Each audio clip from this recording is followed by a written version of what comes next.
أعوذ بالله من الشيطان الرجيم بسم الله الرحمن الرحيم الحمد لله رب العالمين الصلاة والسلام على أشرف الأنبياء والمرسلين أبي القاسم محمد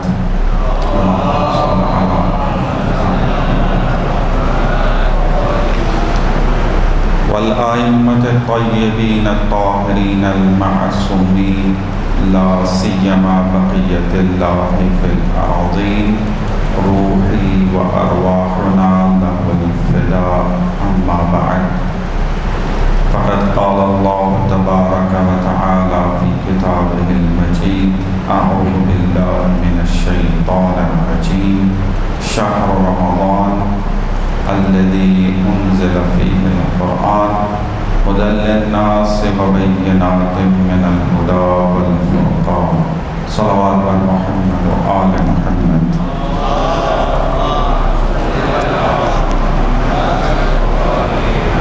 خداوند منان کے لاکھ لاکھ شکر گزار ہیں کہ اس نے ایک بار پھر توفیق نصیب فرمائی ہے اس ماہ برکت کی برکات سے استفادہ کر سکیں،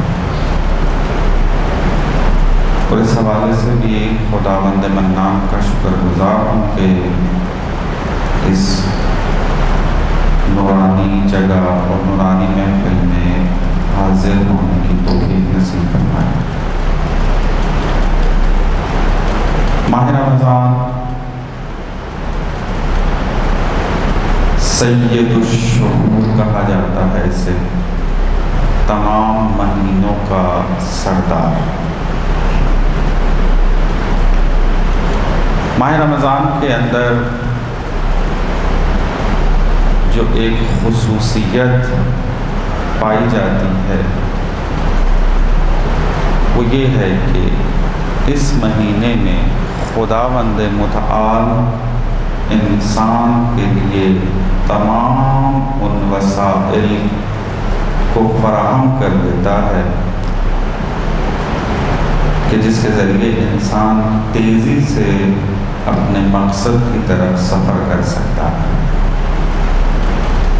اور تمام ان رکاوٹوں کو ہٹا دیتا ہے کہ جو اس سفر میں اس کے سامنے رکاوٹ بنتی ہے۔ چونکہ خدا نے انسان کو اختیار کے ساتھ بھیجا ہے، اور طے یہ ہے کہ انسان اپنی خلقت سے لے کر اپنی موت تک اختیار کے ساتھ زندگی گزارے گا۔ تو اب جو باہر کی رکاوٹیں ہیں خدا تک پہنچنے کی، اسے خدا روک دیتا ہے ماہ رمضان میں، لیکن چونکہ اختیار نہیں ختم کر سکتا خدا، چونکہ حکمت الہی یہ ہے کہ انسان ہمیشہ مختار رہے، تو فیصلہ انسان پر چھوڑا ہے۔ اسی وجہ سے بعض اوقات انسان اس ماہ مبارک میں گناہ کر جاتا ہے۔ اس کی وجہ یہ ہے کہ انسان نے پورے سال کے اندر خدا سے دوری اختیار کی ہوئی تھی، تو اس مہینے کے اندر ارادہ نہیں کر پایا نیکی کرنے پر، جس کی وجہ سے وہ اس ماہ مبارک کی برکات سے استفادہ نہیں کر سکتا۔ لیکن خداوند متعال اپنی طرف سے تمام وسائل فراہم کر دیتا ہے کہ اس کی بہت ساری آپ علامتیں خود بھی کشف کر سکتے ہیں کہ اگر آپ ایک برے سے برا انسان بھی لے لیں، ماہ رمضان کے اندر وہ بھی بہت ساری چیزوں کا احترام کرنا شروع ہو جاتا ہے۔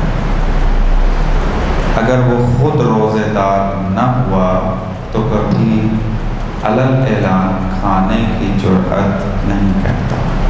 اس کا مطلب یہ ہے کہ شیطان جو باہر کی ایک طاقت کا نام ہے کہ جو انسان کو گمراہ وسوسوں کے ذریعے کرتا ہے، وہ اب اس کے اندر موجود نہیں ہے۔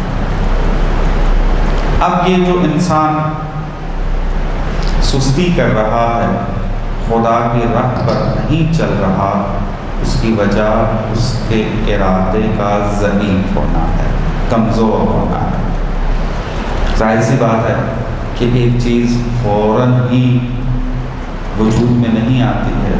اگر ارادے کے ذریعے کام کرنا ہے تو ارادے کو مضبوط کرنے کی ضرورت بھی ہے، اور ارادے کو مضبوط اگر انسان پورا سال اپنے ارادے پر کام نہ کرے تو ایک دم سے معجزہ نہیں ہوگا کہ انسان فوراً یہ جو کام وہ پورا سال نہیں کر سکا وہ کرنے لگ جائے۔ بعض اوقات یہ سوال کیا جاتا ہے کہ اگر خدا نے شیطان کو باندھ دیا ہے تو پھر کیوں ہمارے اندر پھر بھی گناہ کی طرف رجحان جو ہے وہ پایا جاتا ہے اور گناہ کر جاتے ہیں، سستی کر جاتے ہیں؟ تو اس کی وجہ یہی ہے کہ وہ جو 11 مہینے کی عادتیں ہیں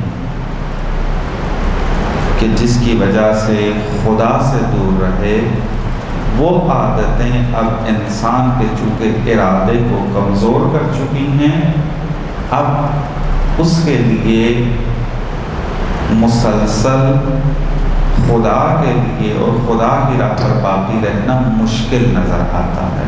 لیکن اگر یہ 1 مہینہ یہ انسان کمزور ارادے والا بھی اگر ہمت کر جائے اور اپنی نفس کے خلاف جو ہے وہ چلا جائے تو 1 مہینے کی ہوئی پریکٹس پورا سال اس کے لیے فائدہ مند ہو سکتی ہے۔ اس مہینے کے اندر ایسی ظرفیت موجود ہے کہ جس میں ایک رات کے اندر 1000 سال کا جو سفر ہے وہ طے کیا جا سکتا ہے۔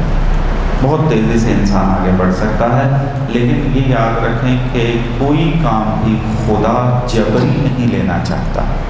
انسان کی توقع یہ ہے کہ مجھے بس پکڑ لیں، جیسے ہوتا ہے انسان کہتا ہے کہ مجھے غلط کام کرنے لگوں، مجھے بس پکڑ لیں اور روک لیں، اور تو یہ کام نہیں ہوتا۔ وہ خدا سے بھی تقریباً یہی توقع انسان رکھتا ہے کہ بس میں اپنے ارادے، اپنے رجحان اس کے اوپر کام نہ کروں، باہر سے کوئی طاقت آ کر مجھے اگر روکے تو یہ بہتر ہے۔ حالانکہ ایسا نہیں ہے، چونکہ خدا کی حکمت کا تقاضا ہے کہ انسان نے مختار رہنا ہے، ارادہ اس سے سلب کبھی نہیں کرنا، فیصلہ انسان کا ہے، انسان کے علاوہ کوئی اس کا فیصلہ نہیں کرے گا۔ طے انسان نے کرنا ہے کہ میں نے اس صحیح راستے پر قائم رہنا ہے یا نہیں۔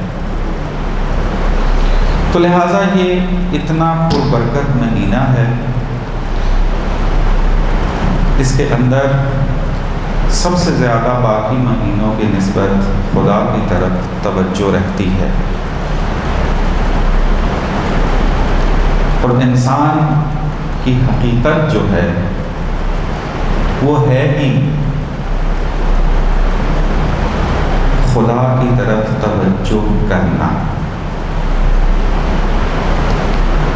ایک نقطے کی طرف اشارہ کرتا ہوں، توجہ کیجیے گا، مطلب تھوڑا سا توجہ طلب ہے۔ مجھے نہیں معلوم آپ کا لیول کیا ہے، کیا کیا پڑھ چکے ہیں آ کر، لیکن بہرحال مطلب میں ذرا آسان کر کے بیان کرنے کی کوشش کروں گا اس کو۔ انسان کی ڈیفینیشن کی جب بات آتی ہے تو مختلف مفکرین نے انسان کی تعریف کی ہے۔ یونانی فلسفے نے ایک تعریف کی ہے، اس کے بعد پھر 18ویں صدی کے بعد مختلف جو مغربی فلسفے سامنے آئے اس کے اندر بھی بعض انسان کی تعریف کی گئی ہے۔ کسی نے انسان کو کہا ہے کہ یہ وحشی درندہ ہے، کسی نے کہا ہے یہ ایسی ذات ہے کہ جس کو پہچانا نہیں جا سکتا، کسی نے کہا ہے کہ انسان کی تعریف حیوان ناطق ہے، یعنی ایسی ذات کہ جو حیوان ہے لیکن فکر کرتا ہے، تفکر کرتا ہے، سوچتا ہے۔ یہ سوچنے کی صلاحیت فقط انسان میں ہے، اور یہی تعریف رائج ہے آج کے تمام مکاتب فکر میں کہ جو انسان کی تعریف کرتے ہیں۔ مشہور یہ ہے، اس کے علاوہ بھی میں نے کہا کہ بعض سائیکالوجسٹ جو ہیں وہ انسان کی تعریف الگ کرتے ہیں، سوشیالوجسٹ جو ہیں وہ انسان کی تعریف الگ کرتے ہیں، پولیٹیکل سائنس کے ماہرین انسان کی تعریف جو ہے وہ الگ کرتے ہیں۔ بہرحال یہ اختلاف اپنی جگہ، لیکن یونانی فلسفہ کہ جو بعد میں پھر اسلام کی طرف جو ہے وہ منتقل ہوا، اس کے اندر انسان کی تعریف کی گئی الانسان حیوان ناطق، انسان حیوان ناطق ہے۔ اب حیوان سے کیا مراد ہے اس کی تفصیل میں بھی نہیں جانا، میں فقط ایک اپنے نقطے کو بیان کرنا چاہتا ہوں۔ یہ تعریف ابھی تک کتابیں اٹھا کے دیکھ لیں، علم منطق کی جتنی کتابیں لکھی گئی، مکتب تشیع کی طرف سے، مکتب تسنن کی طرف سے، یونانی فلاسفہ کی طرف سے، وہ انسان کی تعریف کرتے ہیں کہ انسان حیوان ناطق ہے۔ ناطق یعنی فکر کرنے والا، سوچنے والا۔ لیکن جناب جوادی آملی حفظہ اللہ، انہوں نے صحیفہ سجادیہ کی دعا سے الہام لیتے ہوئے انسان کی تعریف جدا کی۔ مشہور کیا کہہ رہے تھے کہ انسان کہتے ہیں اس ذات کو کہ جو حیوان ہے اور ناطق ہے۔ جوادی آملی حفظہ اللہ فرماتے ہیں کہ انسان حیٌ متعلق ہے، کہ حیٌ یعنی زندہ، حیات رکھنے والا، اور متعلق یعنی اللہ کی ذات میں غرق۔ متعلق حمزے کے ساتھ، متعلق اللہ، اس کو پھر بنایا متعلق، میم تے حمزہ، حی متعلق یعنی انسان ایک ایسی ذات کو کہتے ہیں کہ جو حیات اور زندہ ہے، اس کے ساتھ ساتھ وہ خدا کی یاد میں ہے، خدا کی ذات میں غرق ہے۔ اس کو قرآن اور معصومین کی نظر میں انسان کہا جاتا ہے۔ بس اگر کوئی انسان چلتا پھرتا نظر آ رہا ہو، اپنی روزمرہ زندگی کو چلا رہا ہو، لیکن خدا کی یاد میں نہ ہو، تو اس تعریف کے مطابق وہ انسان نہیں ہے۔ اس کی تائید آپ کو خود قرآن کے اندر مل جاتی ہے۔ اولئک کالانعام بل ہم اضل، کہ جن کا کام فقط کھانا پینا سونا مادی ضروریات ہی ہیں، اور اس کی اپنی حقیقت کی طرف غفلت ہے، خدا کی طرف غفلت ہے، سب غفلت ہے، تو ایسا انسان کہا گیا کہ یہ چوپایوں کی مانند ہے، حیوانوں کی طرح۔ اولئک کالانعام، وہ انسان کے دائرے سے خارج ہے، بل ہم اول، بلکہ چوپایوں سے بھی بدتر ہے کہ جو خدا کی راہ میں نہ۔ بس اب یہاں پر انسان کا زاویہ نگاہ بدل جاتا ہے سوچنے کا کہ ہم نے کس کو انسان کہنا ہے اور کس کو انسان نہیں کہنا، اور پھر اپنے بارے میں بھی محاسبہ کرنے کی ضرورت ہے کہ آیا میں انسان کے دائرے میں آتا ہوں یا نہیں۔ چونکہ اب واضح ہو گیا کہ انسان دو ٹانگوں پر چلنے والے اس زندہ ذات کو نہیں کہتے،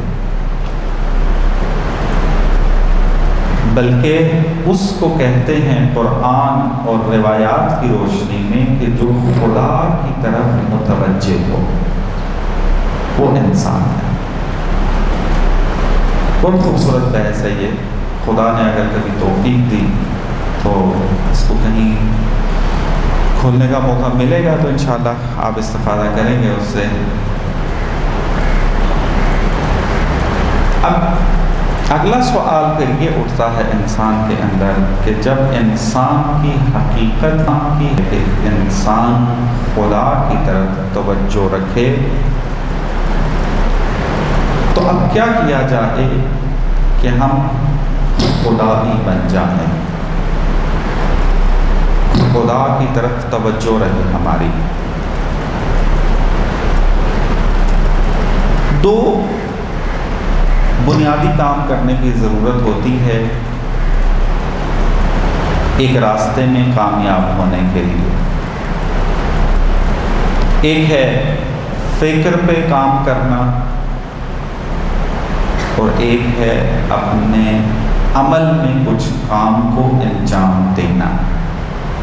یہ دو چیزیں اگر صحیح کر لے انسان تو راہ راست پر آ جاتا ہے۔ فکر کے اندر کیسے اصلاح ہو ہماری کہ توجہ خدا کی طرف رہے، تو اس میں اپنے لیے توحید کے مفہوم کو حل کرنا ہوگا، توحید کے مفہوم کو سمجھنا ہوگا کہ توحید کہتے کسے ہیں۔ بچوں کو شروع ہی سے توحید کے مفہوم سے آشنا کروایا جاتا ہے کہ توحید یعنی خدا کو ایک ماننا اور ایک جاننا۔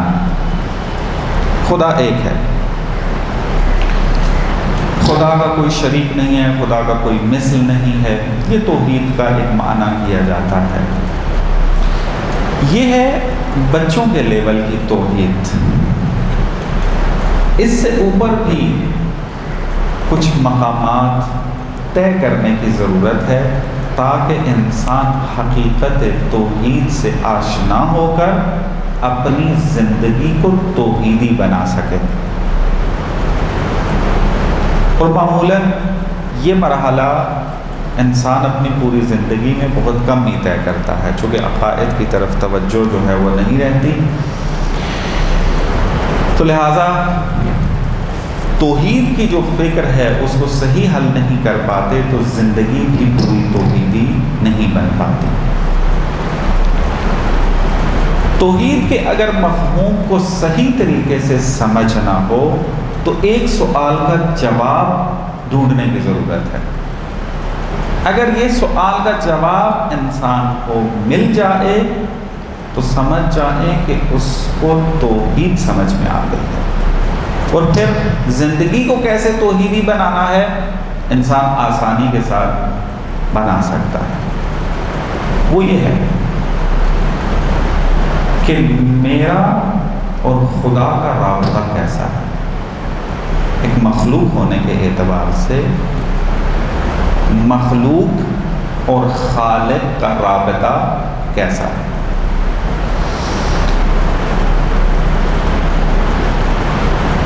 یہ مطلب میں مختلف جگہوں پہ بیان کر چکا ہوں اور بار بار اس کو تکرار اس لیے کر رہا ہوں چونکہ اس مطلب سے غفلت ہے۔ معمولاً منبروں سے درس میں ان کو بیان نہیں کیا جاتا، جس کی وجہ سے توحید کا مفہوم ناقص رہ جاتا ہے۔ میرا اور خدا کا یا مخلوق اور خالق کا رابطہ کیسا ہے؟ مثلاً آپ عقائد کے درس پڑھ چکے ہیں، توحید کا چیپٹر گزار چکے ہیں، تو کیا کنسیپٹ ہے آپ کا کہ خدا اور مخلوق ان کا آپس میں رابطہ کیسا ہے؟ معمولاً جو کنسیپٹ انسان کے ذہن میں آتا ہے وہ یہ ہے کہ میں ایک الگ تھلگ ذات ہوں، میں ایک الگ حقیقت، یہاں بیٹھا ہوں، ادھر ہے، الگ حقیقت ہوں میں۔ خدا بھی ایک الگ حقیقت ہے۔ ہاں درست ہے کہ میں اپنی ذات میں خدا کا محتاج ہوں، مجھے کچھ چیزیں چاہیے خدا دیتا ہے، زندگی چاہیے تھی خدا نے دی، نعمات چاہیے تھی خدا نے دی، لیکن یہ ہوں میں الگ حقیقت ہوں، اور خدا بالکل جدا ایک الگ حقیقت ہے۔ دو حقیقتوں کا آپس میں ارتباط۔ معمولاً ہم خدا اور مخلوق اس کا رابطہ یوں سمجھتے ہیں، بالکل خدا کو جدا سمجھتے ہیں اپنی زندگیوں کے اندر سے، اور حقیقت بالکل، حتیٰ اگر کسی کو صحیح طریقے سے اصول دین نہ پڑھائے گئے ہوں تو یہ سمجھنے لگ جاتا ہے کہ خدا آسمانوں میں رہتا ہے، ہم زمین پر رہتے ہیں، اور خدا وہاں سے ہماری زندگی جو ہے وہ چلا رہا ہے۔ اگر توحید اور اصول دین کی بہتر بیان کر دیے جائیں تو زبان کی حد تک وہ یہ جانتا ہے کہ خدا آسمانوں پر نہیں ہے، خدا ہر جگہ ہے، حتیٰ جس جگہ پر آپ بیٹھے ہیں یہاں بھی خدا ہے۔ جب یہ جملہ بولا جاتا ہے تو تھوڑا مشکل ہو جاتی ہے کہ یہ کیسے، میں جہاں بیٹھا ہوں یہاں بھی خدا ہے، کیونکہ ہمارا عقیدہ کیا ہے؟ اینما تولوا فثم وجہ اللہ۔ خدا ہر جگہ ہے، خدا زمان و مکان کا محتاج نہیں ہے۔ خوب یہ والی بحثیں بھی مجھے حل نہیں کرنی ہے کہ اگر میں یہاں موجود ہوں اور خدا بھی یہاں ہے تو اس کو کیسے حل کرنا ہے، ابھی اس کی طرف نہیں، میں ایک اور نقطے کی طرف لے کر جانا چاہ رہا ہوں جو ہمارے عمل سے مربوط ہے۔ یہ ایک کنسیپٹ پایا جاتا ہے کہ میں ایک الگ حقیقت، خدا ایک الگ حقیقت ہے، اور پھر مخلوق چونکہ محتاج ہے، خدا کی احتیاج رکھتی ہے، آپس میں احتیاج کا اس طریقے کا رابطہ ہے۔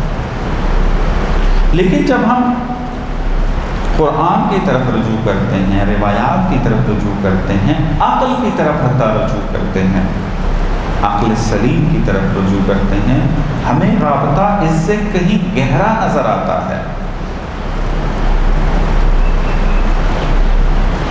یہ رابطہ شرک کے مفہوم پر چل رہا ہے کہ جو اس وقت ہمارے ہر انسان کے اندر موجود ہے۔ اگر توحید کا مفہوم کھل جائے اور سمجھ میں آ جائے تو یہی انسان اپنے توحید کا جو مفہوم پہلے اس کے ذہن میں موجود تھا اس کو مشرکانہ عقیدہ سمجھے گا۔ لیکن یہ مشرکانہ عقیدہ ایسا نہیں ہے کہ جو دائرہ اسلام سے خارج کر دے۔ کیا ہے پھر رابطہ میرا اور خالق کا؟ دو تین مثالیں آپ کی خدمت میں عرض کرتا ہوں تاکہ تمام جوان جو ہیں وہ سمجھیں اس بات کو۔ اصطلاحوں سے باہر نکال کر یہ مطالب بیان کر رہا ہوں، کیونکہ اگر اصطلاحوں کو بیان کرتا تو تیزی سے بندہ بڑھ جاتا ہے آگے، اور مشکل ان لوگوں کے لیے ہوتی ہے جو اصطلاحیں نہیں جانتے۔ لیکن میں مثالوں کے ساتھ اور اس کو کھول کر بیان کر رہا ہوں تاکہ تمام جوان جو ہیں وہ اس کو سمجھیں۔ میں جو یہ بول رہا ہوں کہ جو کلمات نکل رہے ہیں ان کا وجود کب تک ہے؟ جب تک یہ زبان میری ہل رہی ہے، یہ کلمات اس وقت تک وجود رکھ رہے ہیں، جیسے ہی میں بولنا ختم کر دوں ان کلمات کا وجود بھی نابود ہو جاتا ہے۔ یہ جیسے جملہ بول کر میں ختم ہوا اور وہ کلمہ نابود ہو گیا۔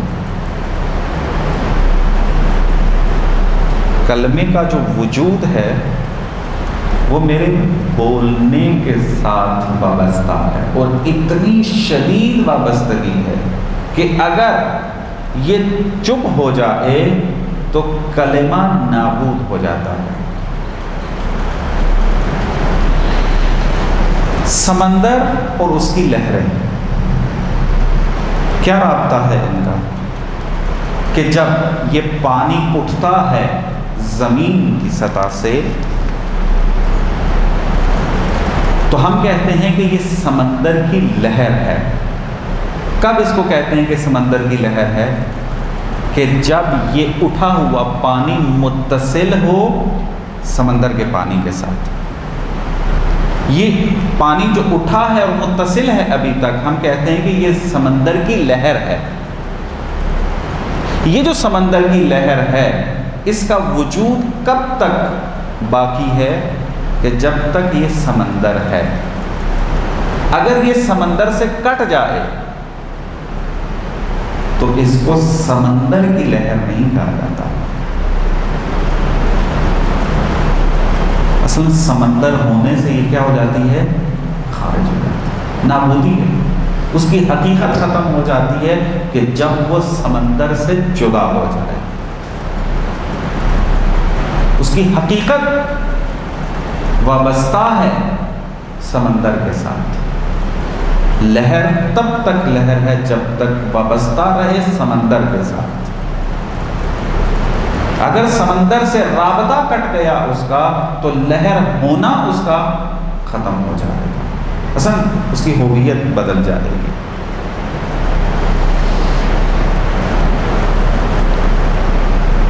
شمع اگر آپ روشن کریں تو اس کی جو کرنیں نکلتی ہیں، نوران، اس کی جو شعاعیں ہیں، اس کا وجود شعاعوں کا اس وقت تک باقی رہے گا جب تک یہ شمع روشن رہے گی۔ جیسے ہی آپ اس شمع کو خاموش کر دیں گے، ان جو شعاعیں ہیں ان کا وجود نابود ہو جائے گا۔ مخلوق اور خالق کا رابطہ اس سے کہیں زیادہ شدید ہے۔ ہماری حقیقت، ہماری شخصیت، ہماری ہویت سب خدا سے وابستہ ہے۔ اگر ایک لحظے سے بھی کم ٹائم کے اندر خدا اگر اپنی توجہ ہم سے ہٹا دے تو یہ مخلوق نابود ہو جائے گی۔ اسی لیے ہمیں بعض معصومین کی دعاؤں میں یہ ملتا ہے کہ اللہم لا تکلنی الی نفسی طرفۃ عین ابدا، کہ پروردگارا ایک لحظے کے لیے بھی مجھے اپنے حال پہ مت چھوڑنا۔ کیوں؟ اس وجہ سے انسان کی حقیقت یہی ہے کہ اللہ کے ساتھ متصل رہے اور خدا ہم پر نظر کرم کرتا رہے۔ ہمارے وجود ہونے کی علامت یہ ہے کہ خدا کی توجہ ہے ہماری طرف۔ اگر خدا کی توجہ نہ ہو مخلوق کی طرف تو یہ مخلوق نابود ہو جائے گی۔ انسان کا کچھ بھی اپنا نہیں ہے۔ انسان کی یہ زندگی، انسان کا یہ وجود، انسان کی یہ نعمتیں سب کچھ خدا کا ہے۔ سب کچھ خدا کا ہے۔ اب یہ پہلے مرحلے کی وضاحت کر رہا ہوں میں۔ ایک اور نقطہ تھوڑا سا علمی دوبارہ میں بیان کرنا چاہ رہا ہوں، یہاں تک اگر بات پہنچی ہے۔ انسان کی تعریف کی بات کر رہا تھا تو ایک تعریف صحیفہ سجادیہ سے الہام لیتے ہوئے جناب جوادی آملی حافظہ اللہ نے بیان کی کہ انسان کیا ہے؟ حی متعلق، زندہ ہے اور ذات الہی میں غرق ہے اور متوجہ ہے خدا کی طرف، اس کو انسان کہتے ہیں۔ ایک تعریف جو انسان کی گئی ہے اسلامک فلسفی میں، ملا صدرہ کے فلسفے میں، نہ ابن سینا کے، ملا صدرہ کے فلسفے میں انسان کی جو تعریف کی گئی ہے، بلکہ انسان نہیں، تمام مخلوقات کی جو تعریف کی گئی ہے وہ یہ ہے کہ مخلوق ممکن الوجود ہے۔ ممکن، اگر میں اس کو انتہائی سادہ بیان کروں، ممکن کہتے ہیں محتاج کو۔ ابھی وہ علمی بحثوں میں نہیں جانا اس کی حقیقت کی طرف۔ ممکن یعنی محتاج، ممکن الوجود یعنی ایسی ذات کہ جو وجود میں محتاج ہے، یہ ہے تعریف مخلوق کی، ممکن الوجود۔ اب جب ہم محتاج کا ورڈ استعمال کرتے ہیں، اب ہم اپنی عرفی ذہن سے اس کو معنی کرنا شروع کر دیتے ہیں۔ ہم محتاج کسے کہتے ہیں؟ محتاج کہتے ہیں کہ ایک ذات الگ سے موجود ہے، اس کو کسی بھی وجہ سے ضرورت پیش آ گئی کچھ چیزوں کی، بعد میں، پہلے اس کی ذات بن چکی ہے، ذات ہے مستقل، زندگی اس کی الگ ہے، لیکن بعد میں اس کو کچھ چیزوں کی ضرورت پڑی، وہ محتاج ہو گیا۔ اب اس کی ہم ضروریات کو برطرف کر دیتے ہیں، تو جس کو آپ وہ چیزیں دیتے ہیں اس کو آپ کہتے ہیں محتاج ہے۔ اب یہ جو ہمارا عرفی کنسیپٹ ہے محتاج کے بارے میں، جس کو ہم فقیر کہتے ہیں، جس کو ہم محتاج کہتے ہیں، یہ احتیاج اس کی ذات میں شامل نہیں ہے، چونکہ اگر ذات میں شامل ہوتا تو ہمیشہ محتاج ہوتا، لیکن ہمیں عرفی کنسیپٹ کے اندر جس کو ہم محتاج کہتے ہیں وہ ہمیشہ محتاج نہیں ہوتا اور ہمیشہ محتاج نہیں رہتا۔ بس ہمارے جو عرفی عوامی کنسیپٹ پایا جاتا ہے محتاج کا، وہ یہ ہے کہ ذات الگ ہے اور محتاج ہونا الگ ہے، الگ الگ چیزیں۔ کبھی آ جاتا ہے محتاج ہونا، کبھی نہیں ہوتا۔ درست ہے؟ مطلب سمجھ میں آ رہا ہے نا میرا خیال میں؟ لیکن جب یہ کہا جا رہا ہے کہ مخلوق یعنی محتاج، تو وہ اس معنی میں نہیں ہے۔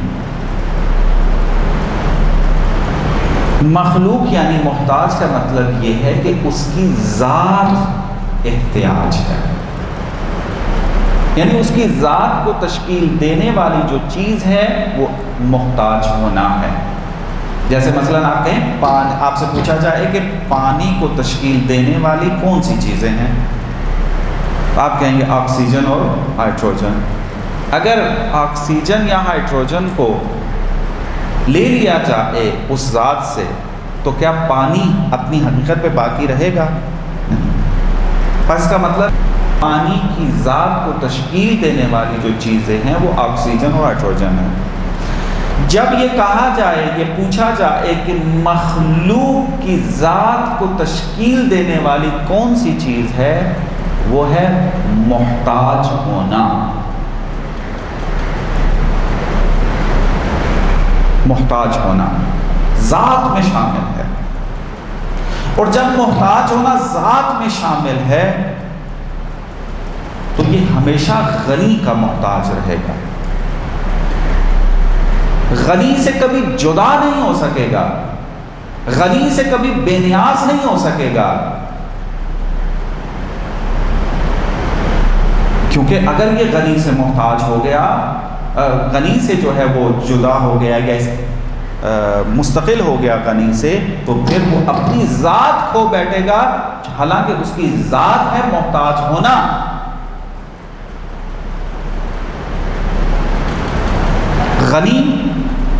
کا یہ ہمیشہ محتاج رہے گا، اور وہ غنی فقط خدا کی ذات ہے۔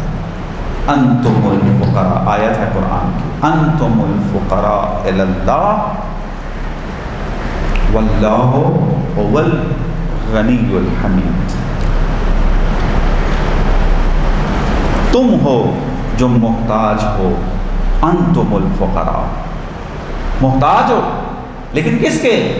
الی اللہ، محتاج الی اللہ۔ یعنی آپ یوں کہیں کہ یہ جو ملا صدرہ نے مخلوق کی تعریف کی ہے محتاج ہونے کے ساتھ، ممکن الوجود کے ساتھ، امکان فقری کے ساتھ، وہ اس آیت کا ترجمہ ہے۔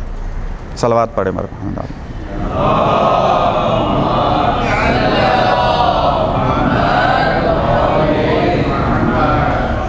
جاری رکھوں؟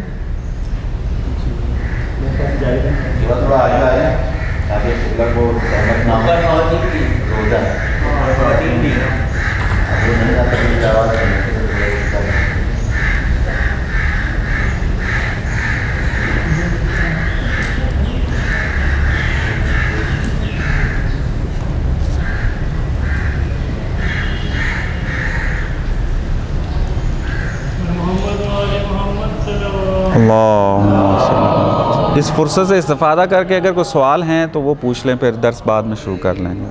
کوئی سوال اگر ہے تو اس فرصت سے استفادہ کر لیں۔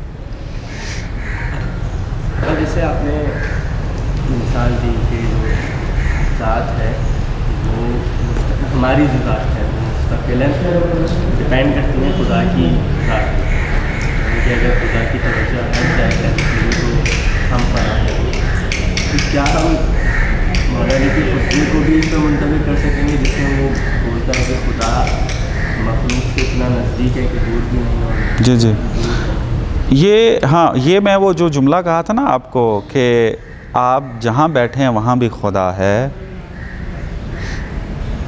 یہ اس کی طرف ناظر ہے وہی خالق و مخلوق کا رابطہ، لیکن یہ تھوڑا علمی اور گہرا ہے، اس کو کھولنے کے لیے ٹائم لگے گا۔ بہرحال اگر ہم جدا سمجھیں تب بھی ایک مسئلہ، اور اگر ہم ایسا سمجھیں کہ وہ اصل جس طریقے سے ڈیپینڈنٹ ہے، توحید یہی ہے، اسی کو سمجھنا ہے۔ چونکہ روایات واضح طور پر ہمارے پاس موجود ہیں، داخل فی الاشیاء لا کالممازجہ، خارج عن الاشیاء لا کالمزایلہ۔ خدا ہر چیز میں ہے لیکن مکس نہیں ہے، خدا ہر چیز سے جدا ہے لیکن تباین نہیں ہے۔ تباین یعنی بالکل جدا، جیسا میں کہہ رہا تھا، ہمارا عرف جس کو کہتا ہے میں الگ وہ الگ، میں یہ الگ اور ہمارا ایک آپس میں رابطہ ہے۔ مولا فرماتا ہے خارج عن الاشیاء، خدا اور ہمارے درمیان بالآخر جدائی ہے، لیکن لا کالمزایلہ، لیکن انسان اور پتھر جیسی نہیں ہے۔ یہ وہ توحید کے کنسیپٹ اور مفاہیم ہیں کہ جو حل ہونے کی ضرورت ہے، کہ وہ درجہ بدرجہ حل ہونے کی ضرورت ہے۔ ایک دم سے سارے مطالب جو ہیں وہ سمجھ میں نہیں آتے، مقدمات طے کرنے ہوتے ہیں۔ اب دیکھیں گے، اگر میں کسی فلسفہ پڑھے ہوئے انسان کے سامنے بیان کرتا یہی مطلب جس کو آدھا گھنٹہ ہو گیا توضیح دے رہا ہوں، 5 منٹ کا تھا، یہ 5 سے 7 منٹ میں یہ بات کر کے نکل جاتا، لیکن اب چونکہ آپ لوگوں کا وہ سابقہ ذہنی نہیں ہے تو اس 7 منٹ کو کھولنے میں آدھا گھنٹہ لگ گیا اس کو۔ تو یہ ہوتا ہے کہ انسان جیسے جیسے سٹیپ بائی سٹیپ آگے بڑھتا ہے، شعور انسان کا بلند ہوتا ہے، اور پھر فہم بھی تیزی سے اس کے آگے بڑھتا ہے، پھر مطالب جلدی پک کرنا شروع ہو جاتا ہے اس میں۔ ہم لوگ جو گھبراتے ہیں عقلیات سے، اس کی وجہ سے آج تک پیچھے رہے ہیں۔ عقلیات سے جب سے دامن چھڑایا ہے اس وقت سے یہ پسماندگی معاشرے کی ہماری چل رہی ہے، اور یہ پسماندگی ختم بھی تبھی ہوگی جب عقلیات کی طرف آئیں گے، والا یہ اسی طرح ہی چلتا رہے گا کام اس میں۔ یہ توحید ہماری شرک کی بنیادوں پہ چلتی رہے گی، اور پھر سوال یہی ہوتا رہے گا کہ ہم توحیدی کیسے بنیں۔ تو یہ بہرحال مسائل جو ہیں اس قسم کے۔ عقائد بنیاد ابھی ڈیرہ محمدی کے اندر لیکچر ہوئے ہیں، اس میں اگر نیٹ کے اوپر آپ استفادہ کریں اس میں عقیدے اور عمل کا جو رابطے کے اوپر ڈسکشن ہوئی ہے، مخصوصاً جو دوسرا لیکچر تھا اس میں خود اس بات کو کھولا ہے کہ عقیدہ انسان کی زندگی میں کیا تاثیر چھوڑتا ہے اور کتنا اہمیت کا حامل ہے، اور پھر اس کے اوپر عمل کا کیا تعلق ہے، عقیدے اور عمل کا۔ اگر عقیدہ انسان کا جو ہے وہ کمزور رہ گیا، عمل میں چاہے وہ کتنا ہی آگے کیوں نہ ہو، اس کی عمارت گرنے میں دیر نہیں لگے گی۔ اور یہ کئی مثالیں اس کی اپنی زندگی میں دیکھ چکے ہیں۔ عمل میں اچھے تھے، مثلا آپ کو ائمہ کی زندگی کے اندر مثلا صحابی جو ہیں ملیں گے ایسے کہ جو عمل میں اتنے آگے تھے لیکن ان کی عمارت گرنے میں چند منٹ نہیں لگے۔ کیوں؟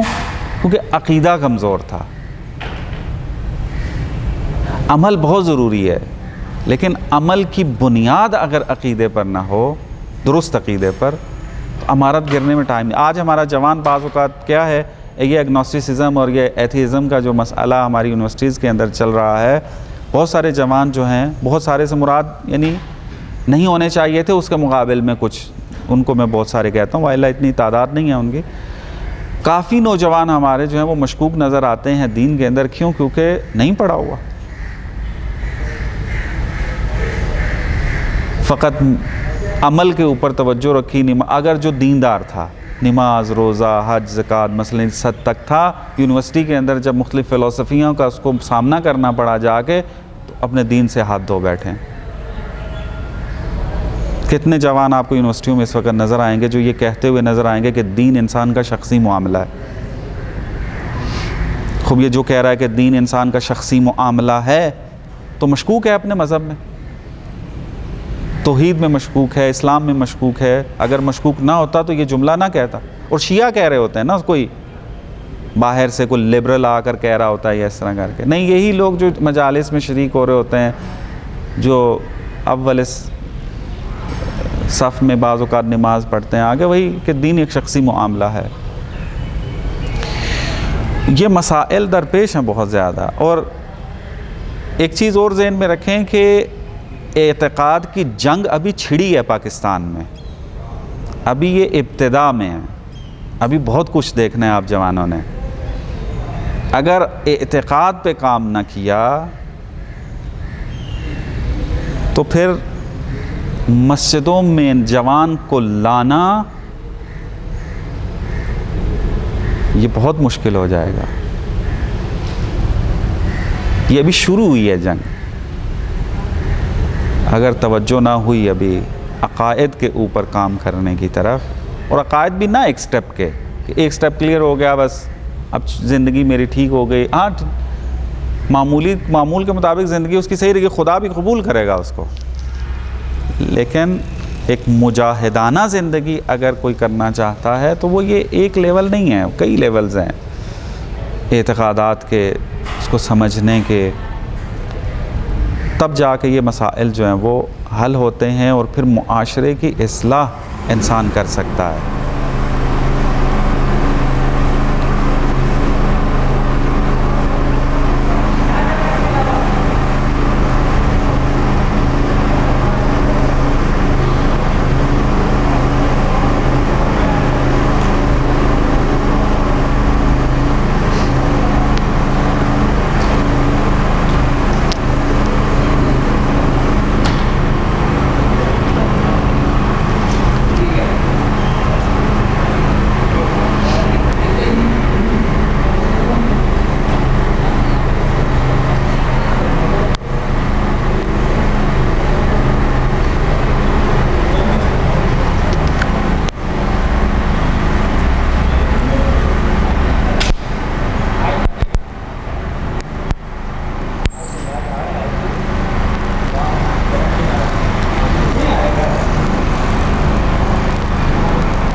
واجب ممکن ممکن۔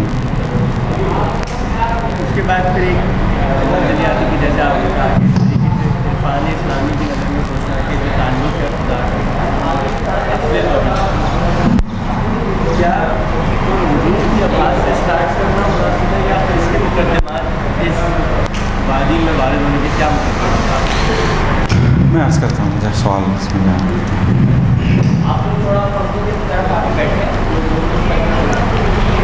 شروع کریں آنے گئے۔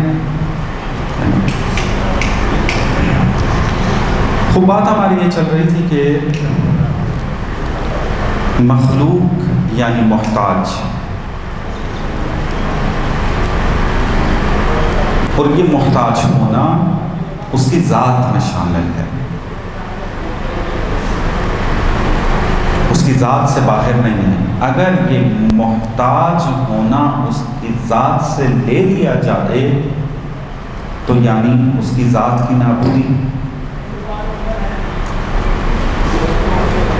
اور قرآن اس میں اشارہ کر رہا ہے کہ انتم الفقراء الی اللہ واللہ هو الغنی الحمید۔ خدا ہے جو فقط غنی ہے، مستقل ہے، اور اس کے علاوہ جو بھی ہے وہ فقیر ہے یعنی محتاج ہے، اور محتاج ہونا اس کی ذات کا حصہ ہے، محتاج ہے۔ تو جب ہم نے یہاں تک انسان کی حقیقت کو جانا کہ ایک طرف ہم دیکھتے ہیں آیات اور روایت میں وہاں انسان کی تعریف نظر آ رہی ہے کہ انسان وہ ہے کہ جو حی متعلم ہے، اور ایک دفعہ ہم فلسفیانہ انداز میں دیکھ رہے ہیں کہ مخلوق کسے کہتے ہیں، تو کہا جا رہا ہے کہ یہ ممکن الوجود ہے یعنی محتاج ہے، یعنی محتاج ہونا اس کی ذات میں شامل ہے۔ تو اس کا مطلب یہ ہے کہ یہ محتاج اس وقت تک باقی رہے گا جب تک غنی کا لطف اس کے اوپر رہے گا، اور محتاج کے اندر یہ احساس پس پایا جانا ضروری ہے کہ میرے پاس جو کچھ ہے وہ میرا نہیں ہے۔ محتاج اسی کو کہتے ہیں۔ مثلا آپ ایک فیملی کو دیکھتے ہیں کہ وہ ضرورت مند ہے، لیکن آپ اس کی مدد اس طریقے سے کرتے ہیں کہ یہ تمام گھر کا سامان لے لو، استفادہ کرو، لیکن امانت کے طور پہ کہ جب آپ اس علاقے کو چھوڑ کر جانا چاہو تو یہ سامان واپس کر دینا۔ تو اس سامان کے ساتھ کیسا لگاؤ رکھیں گے؟ اپنا سمجھیں گے اس کو؟ کبھی ہمیشہ یہ تلقین کرتے رہیں گے اپنے اور اپنے ساتھ رہنے والے افراد کو کہ یہ ہمارا نہیں ہے۔ تو جب انسان کی حقیقت محتاج ہونا ہے تو اس کا مطلب یہ ہے کہ انسان کے پاس کچھ بھی اپنا نہیں ہے، نہ اس کا وجود اپنا ہے، نہ اس کی سانسیں اپنی ہیں، نہ اس کا بدن اپنا ہے، نہ نعمات اس کی اپنی ہیں، کچھ اس کا اپنا نہیں ہے۔ تو اس کو اب احساس یہ ہونا چاہیے کہ میں محتاج ہوں، اور محتاج ہمیشہ غنی کی طرف متوجہ ہوتا ہے۔ یہ بھی ایک نقطہ ذہن میں رکھیں، جو محتاج ہوتا ہے ہمیشہ غنی کی طرف متوجہ ہوتا ہے، ہمیشہ ڈھونڈتا ہے ایسی ذات کو کہ جو اس کی ضرورتوں کو پورا کر سکے۔ تو جب ہماری حقیقت یہ ہے کہ ہم غنی کی طرف محتاج ہیں، فقراء الی اللہ ہیں، تو پھر آغا جوادی عاملی کی وہ تعریف سمجھ میں آتی ہے کہ انسان کہیں گے اس کو کہ جو خدا کی طرف متوجہ ہوگا، کیونکہ قرآن کہہ رہا ہے کہ انتم الفقراء الی اللہ، تم فقیر ہو، محتاج ہو اور محتاج ہمیشہ غنی کا محتاج رہتا ہے اور غنی کی طرف متوجہ رہتا ہے، اور جس غنی کی طرف مخلوق محتاج ہے اس کو خدا کہتے ہیں۔ یہ تھا فکر کا مرحلہ جو انسان نے طے کرنا ہے کہ توحید کہتے کسے ہیں۔ توحید یعنی انسان کچھ نہیں ہے، جو کچھ ہے وہ خدا ہے۔ یہ توحید کے مفہوم کا خلاصہ ہے۔ کچھ بھی نہیں ہے خدا، انسان، مخلوق، کچھ بھی نہیں۔ تو اب اگر ایسے انسان کو کہا جائے کہ اب تم عمل کے میدان میں اترو، اب دیکھیں اس انسان کی ایک ایک جو زندگی کے لمحے ہیں وہ توحیدی ہوں گے۔ اگر وہ اپنے عمل کے ذریعے ایک مقام تک پہنچ رہا ہے، وہ کبھی بھی اس مقام کو اپنی طرف نسبت نہیں دے گا، چونکہ پہلے وہ اب فکر کے مرحلے میں یہ چیز طے کر چکا ہے، سمجھ چکا ہے کہ توحید یعنی وہ سب کچھ اور میں کچھ بھی نہیں۔ تو اب اگر زندگی میں کوئی مقام مل جاتا ہے، زندگی میں کوئی کامیابی مل جاتی ہے، زندگی میں کوئی نعمت مل جاتی ہے، تو یہ کبھی بھی اس کے اوپر تکبر نہیں کرے گا، کبھی بھی اس کی وجہ سے اپنے آپ کو دوسروں سے برتر نہیں سمجھے گا، کیونکہ برتر انسان کب سمجھتا ہے اپنے آپ کو؟ جب اس کے ذہن میں یہ ہو کہ یہ میری ہے، اس کے پاس نہیں ہے، بس چونکہ یہ میرے پاس ہے میں برتر ہوں، تو جو کچھ میرے پاس ہے وہ تو میرا ہی نہیں ہے، تو میں برتر کیسے ہوں؟ توحیدی انسان جب یہ توحید کا کنسپٹ لے کر جب جائے گا تو کبھی تکبر نہیں کرے گا، کبھی دوسروں سے اپنے آپ کو بڑا نہیں سمجھے گا، اور چھن جانے پہ کبھی پریشان نہیں ہوگا۔ کیوں؟ کیونکہ اس کا مال ہی نہیں تھا، مال تھا جس کا اس نے لے لیا، یہ جان جس کی امانت تھی اس نے لے لی، اولاد جس کی امانت تھی اس نے لے لی، تو جس نے کی امانت تھی جب وہ امانت لینے کے لیے آیا تو امانت پلٹاتے ہوئے آپ نے کبھی انسان کو روتے ہوئے دیکھا؟ آپ کے گھر میں کوئی امانت رکھ کے جائے کہ یہ سامان رکھو اور کچھ دنوں کے بعد میں لے لوں گا، آپ اس امانت کو استعمال بھی کرتے، چونکہ صاحب امانت کہہ کے جاتا ہے کہ آپ استفادہ کر سکتے ہیں، لیکن جب وہ آتا ہے اپنے ٹائم کے اوپر واپس لیتا ہے، خوشی خوشی آپ واپس کر دیتے ہیں۔ انسان جو ہے بے صبری کا مظاہرہ نہیں کرتا۔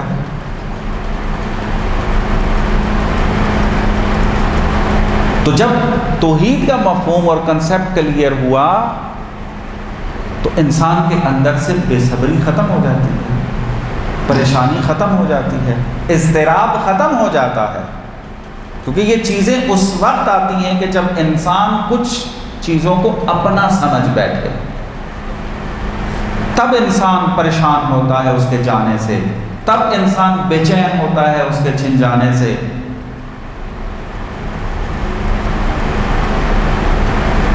تو توحیدی انسان کبھی بے صبرا نہیں ہوتا، توحیدی انسان کبھی پریشان نہیں ہوتا اگر کوئی نعمت اس کو نہ ملے، کوئی نعمت اس سے لے لی جائے،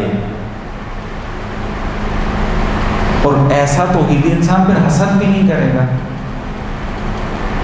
کیونکہ حسد انسان اس لیے کرتا ہے، وہ یہ سمجھتا ہے کہ اس کے پاس ہے میرے پاس نہیں ہے۔ تو جب اس یہ بات سمجھ چکا ہے کہ جو دے رہا ہے وہ خدا ہے، اگر نہیں دے رہا تو اس کی حکمت شامل ہے اس کے اندر، تو اس کے اندر کبھی حسد کا پہلو نہیں آئے گا۔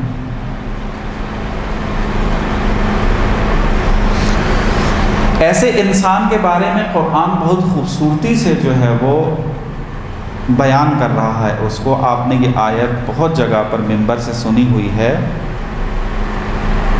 سورہ بقرہ کی آیت نمبر 156 ہے 156.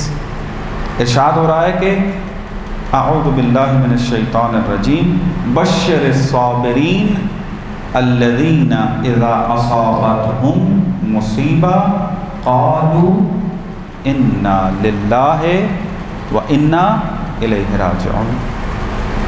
صابرین کو بشارت دے دو. صابرین ہیں کون؟ تعریف جو کہتے ہیں نا کہ صبر کرنا چاہیے، تو صابر جو صبر کرنے والے ہیں اس کی تعریف قرآن کر رہا ہے.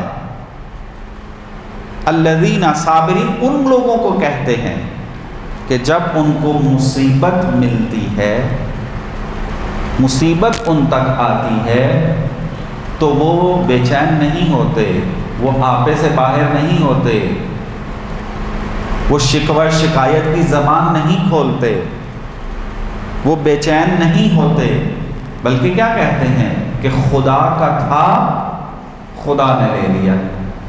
اِنَّ لِلَّهِ خدا کی طرف سے ہے، وَإِنَّ إِلَيْهِ راجعون اور خدا تک چلا گیا، خدا تک جانا ہے. وَإِلَيْهِ راجعون. یہ ہے صابر. اور آپ دیکھیں کہ کس طریقے سے عقیدہ انسان کے عمل میں اتر رہا ہے. اگر وہ مفہوم توحید کے جو عرض کیا کہ میں کچھ نہیں ہوں سب کچھ خدا ہے، اس کو اگر اس نے صحیح طریقے سے سمجھ لیا تو پھر اس کے عمل کے اندر انتہائی آسانی کے ساتھ قدم بڑھانا جو ہے وہ آسان ہو جاتا ہے.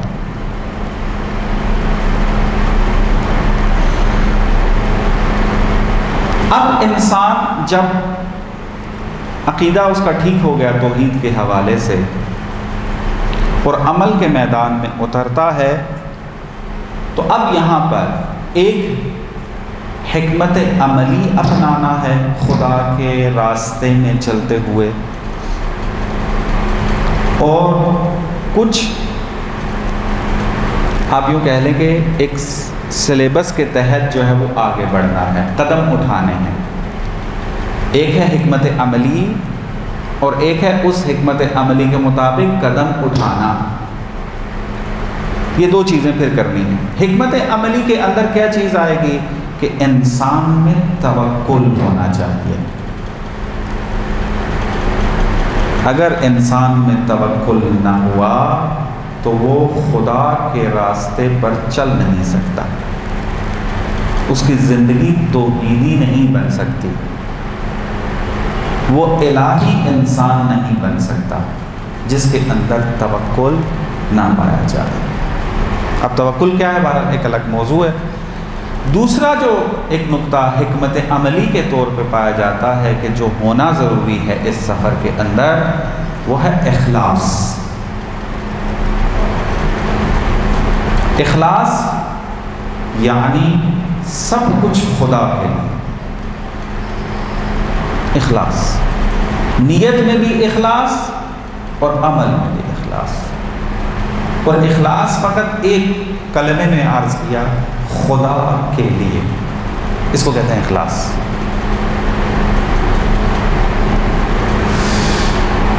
اور تیسری چیز جو حکمت عملی کے طور پر اپنانی ہے اس خدائی اور الہی راستے کے اندر، وہ ہے عشق.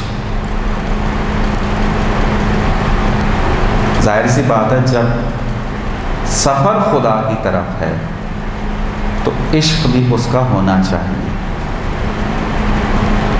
کیونکہ انسان کو عمل پر جو چیز مجبور کرتی ہے وہ عشق ہے.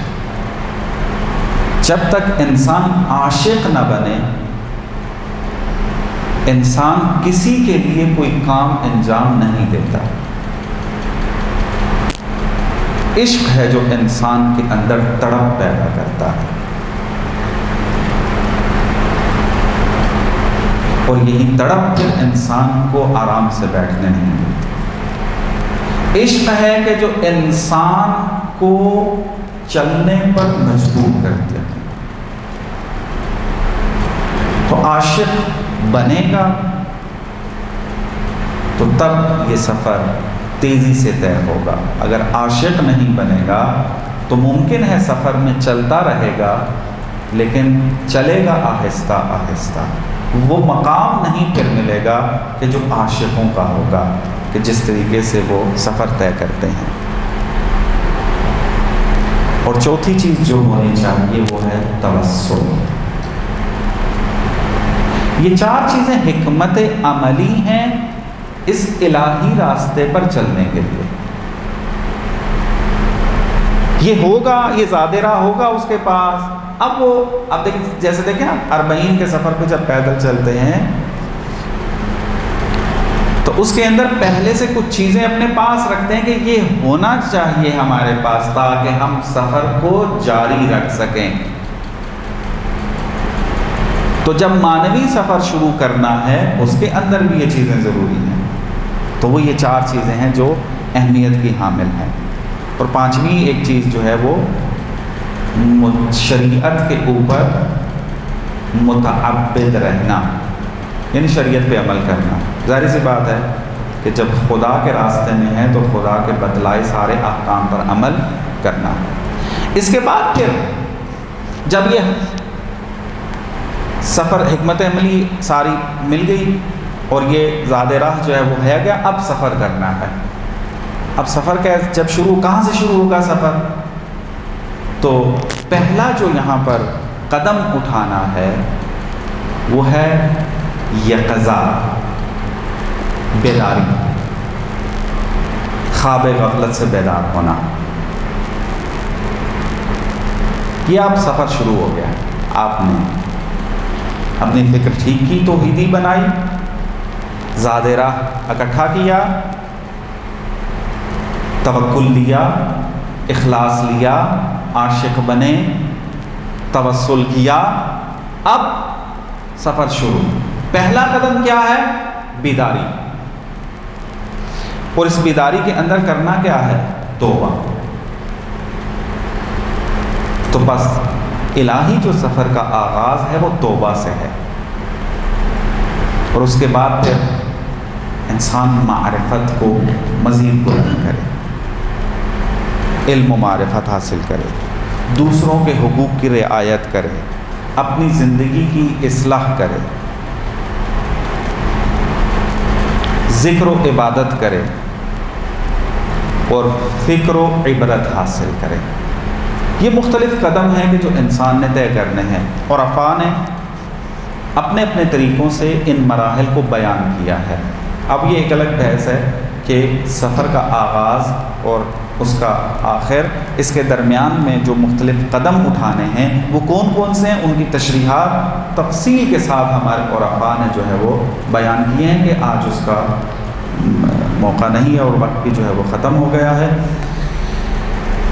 بس یہاں تک جو نتیجہ ہماری اس بحث کا نکلتا ہے وہ یہ ہے کہ انسان کی زندگی توحیدی تب بنے گی جب فکر اس کی توحیدی بنے گی، اور فکر میں توحیدی بننے کا مطلب یہ ہے کہ وہ اعتقاد رکھے کہ میں کچھ نہیں ہوں، جو کچھ بھی ہے وہ خدا ہے۔ جب یہ انسان کی فکر بن جائے، جب یہ عقیدہ بن جائے، جب اس عقیدے پر ایمان آ جائے، تو پھر اس کے بعد عمل کا مرحلہ شروع ہوتا ہے، اور پھر عمل میں ان ساری چیزوں کی ضرورت ہے کہ جو آپ کی خدمت میں عرض کی ہیں۔ صلوات علی محمد و علی محمد۔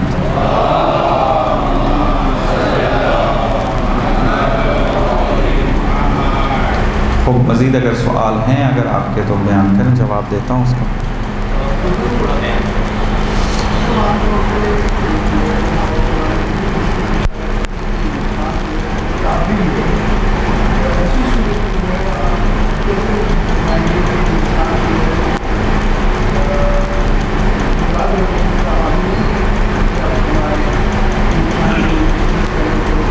جی سمجھ میں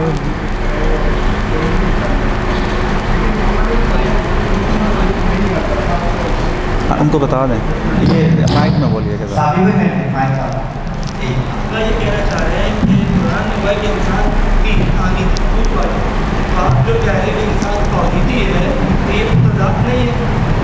پہلے انسان کا کیا؟ ہاں جی جی جی انسان جو ہے وہ طاغی ہے. ہاں ہاں یعنی عموماً جو ہے وہ انسان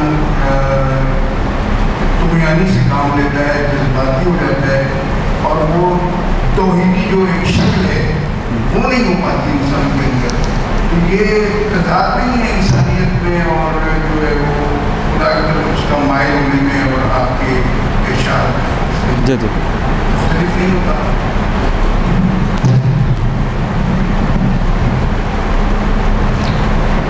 جی بالکل. دیکھیں انسان کو دو پہلو بنایا گیا ہے. ایک انسان کا روحانی جنبہ ہے, پہلو ہے اس کا, اور ایک انسان کا مادی جنبہ ہے. روحانی جنبے کو اگر دیکھیں تو یہ حقیقت ہے انسان کی, اصل انسان کی یہ ہے جو قرآن میں آیا ہے کہ فطرت اللہ التی فطر الناس علیہا, کہ انسان کی حقیقت اس کی فطرت ہے, اور یہ فطرت توحیدی ہے. فطرت اللہ التی فطر الناس علیہا. قرآن کہہ رہا ہے کہ ہم نے انسان کو فطرت الہی پر پیدا کیا ہے. تو بس انسان کی جو حقیقت ہے وہ ہے ہی توحیدی. غفلت کی وجہ سے انسان جو ہے خدا سے دور ہو گیا. اب انسان نے فقط بیدار ہونا ہے, توجہ کرنی ہے, تو وہ دوبارہ اپنی حقیقت کی طرف پلٹ آئے گا. اور یہ جو انسان کو دوسرا پہلو دے کر بھیجا ہے وہ اس دنیا کی وجہ سے ہے. چونکہ جس دنیا میں اس نے زندگی گزارنی تھی وہ مادی دنیا تھی, تو اس کی ایک حقیقت کا جز جو بنا کے بھیجا وہ یہ مادی ہے. اس مادی ہے تو اس کے اندر پھر انسان کی وہ شہوات آتی ہیں کہ جس کی بنیاد پر وہ اپنی زندگی کو جاری رکھ سکتا ہے. کھانے کی شہوت ہے, پینے کی شہوت ہے. شہوت سے مراد یعنی چاہنا. یہ جو چاہتیں موجود ہیں یہ پھر انسان کے اندر رکھ دی گئی تاکہ وہ اپنی زندگی کو آگے بڑھا سکے. بجلی آ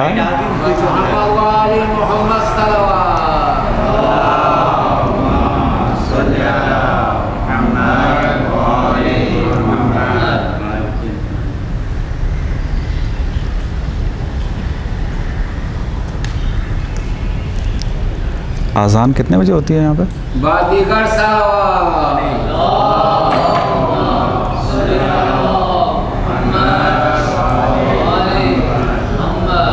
تھک تو نہیں گئے باتوں سے؟ یہ عقائد کی باتیں ویسے بھی تھکانے والی ہوتی ہیں.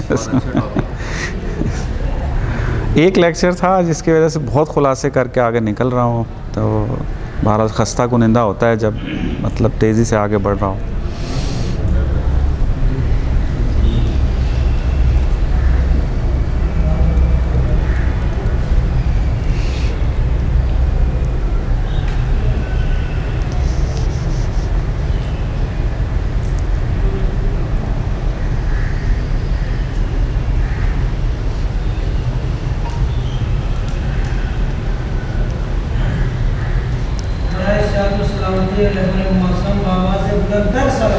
اللہم صل علی محمد و آل محمد وعجل فرجہ.